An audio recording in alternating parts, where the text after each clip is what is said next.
Morning everyone.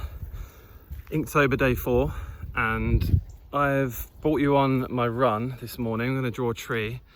So yeah, we're up in the Surrey Hills here, and it's a bit of incentive to actually go on a run, but it's been a while. So yeah, it's kind of encouraged me to get out and get running. So that's good. Thanks for that. So yeah, we'll just get to the tree and do a quick sketch. This is the tree in question. It's an oak tree. It's out on its own a little bit, so it's perfect for this project I have in mind, but I'll talk about that later. But yeah, it's such a great spot. You can still see some of the clouds burning off in the sun. Okay, let's get started. We can just, like any drawing, it's good to have a look at what you're drawing, look at the subject, especially when it's a tree like this. Just kind of don't be afraid to get up real close, have a look what's going on. The better you understand it, the better you'll, or the more you'll enjoy the drawing. So yeah, have a good look around. There's an amazing owl box in this tree actually. So I can get back a bit, which is in memory of John. They put them up, the National Trust put them up in memory of people, which is pretty special, I think.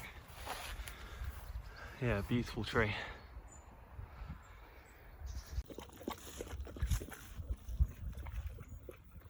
Robin likes it as well.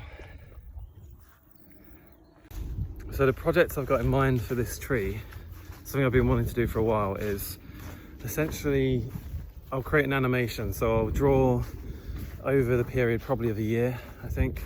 Just do one drawing each visit, but I'll move my location.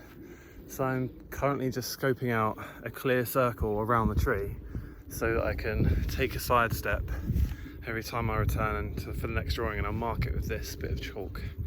That's the plan. Whether it turns out like that, we'll see. So I kind of start by the ground line, because I want to fit the whole tree on the page, which is the hardest part. It's really broad, so it's going to be drawn really small. So sometimes I use my pen. So I'll find the center, which is in the tree in my case, and then I'll measure it out. So I know that it's 2 pens to the left, or 2 measurements to the left will be the perimeter, the extent of that far-reaching left branch. And again, from the other side, it's kind of actually similar. If you go up and find the higher branch, it's fairly central. So I know that I can start the tree, fairly centered. So I'm going to go ahead and just roughly sketch the center trunk in. And obviously now you've got the width measurement with the pen, you can go up. So from the base of the tree, I'll measure 1, 2, 3. So it's really 2.5, but when you measure, what I find, when you measure, you tend to draw things squatter than they appear. So I kind of compensate for that. It's just something I've learned over time, but everyone, is different. So that will be different for you. And that gives you the rough, and then you just kind of look for the perimeter of the tree. This is all rough.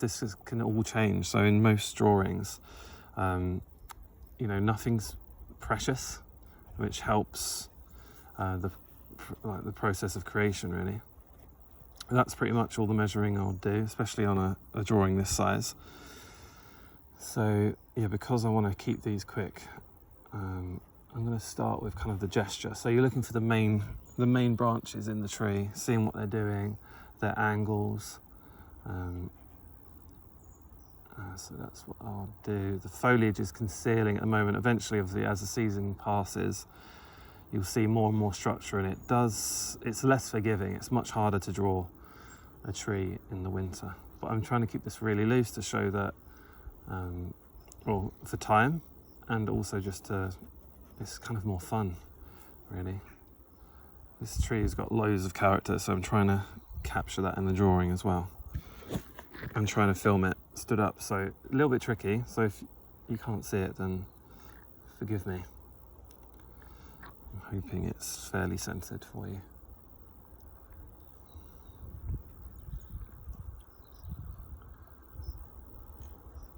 So yeah, holding my pen really loose.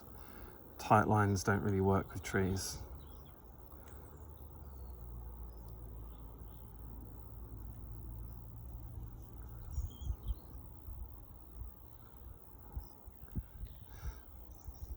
Got a friend here.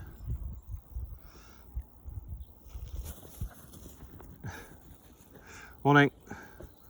Morning. And they're off.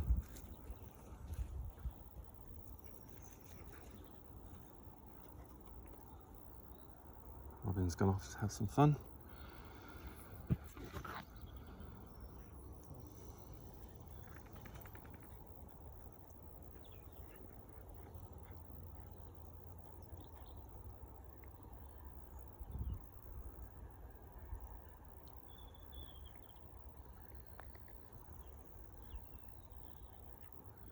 So once you've got the main branches, I'm just working the same one there. When you're drawing the tree, try not to think of it as a tree in a way. You're looking for the abstract forms and using the negative space between the branches.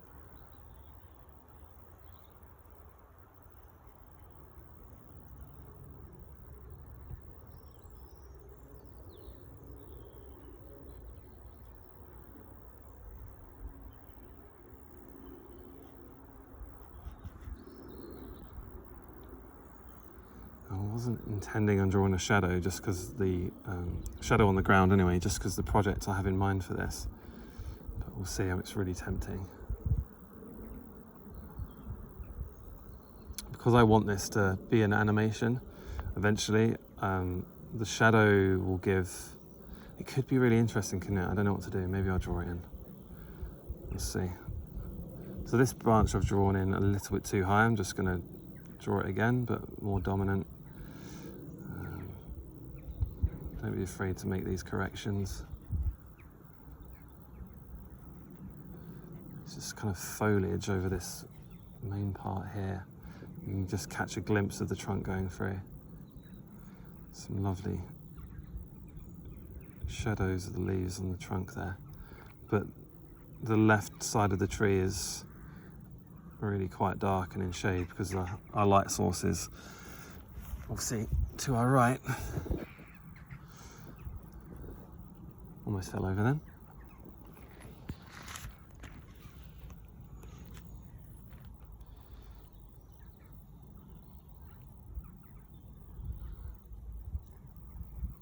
Like the camera's strapped to my chest, so I've got no idea if you can see it, but at the very least I'll get a drawing of the tree out of it, so it's win-win.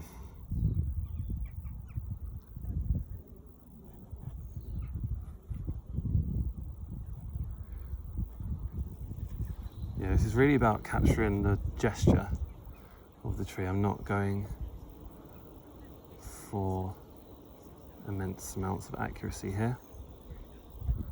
I want to catch a feeling, it's not about photorealism here.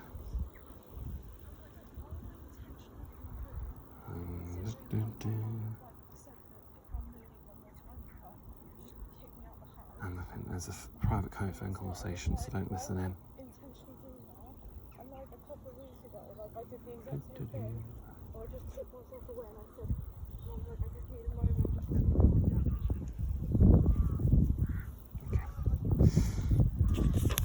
Oh, yeah, this paper's really thin because there's like 240 pages, so that's why I've chosen it for the animation project I've got in mind. But I mean, don't expect anything soon because this is going to be built up over a year or so.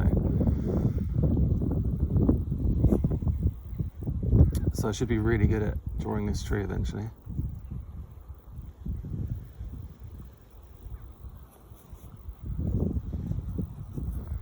Okay, so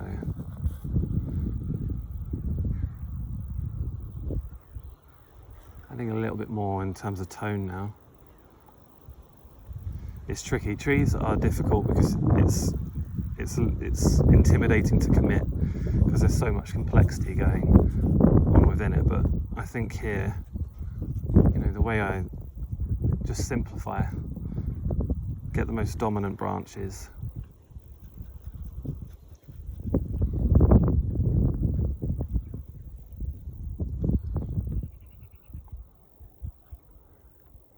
There's some lovely things going on with these branches. Oaks are such great trees for that kind of twist of the branch, which gives it character.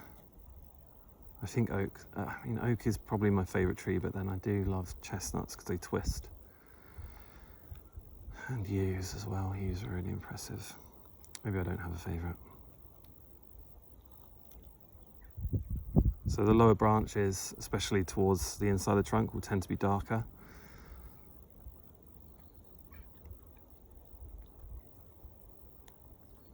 And those ones right out on their own are a little bit softer because they're in bright light. So we've suddenly appeared in the studio. Yeah, my battery ran out, so I carried on drawing and I was chatting away, and obviously the battery was dead, but the way I had it strapped to my chest, I just didn't know. So this is the finished drawing, and as you can tell, it's really gestured, quick drawing. Sorry that it obviously didn't quite work out, but I still think it's worth uploading video, so I'm going to do that. And then when I revisit the tree to draw the next sketch, I will have another shot at doing the whole process. Like I said, I'm going to be drawing this tree a lot, so I have lots of opportunities to learn about trees and how to draw them.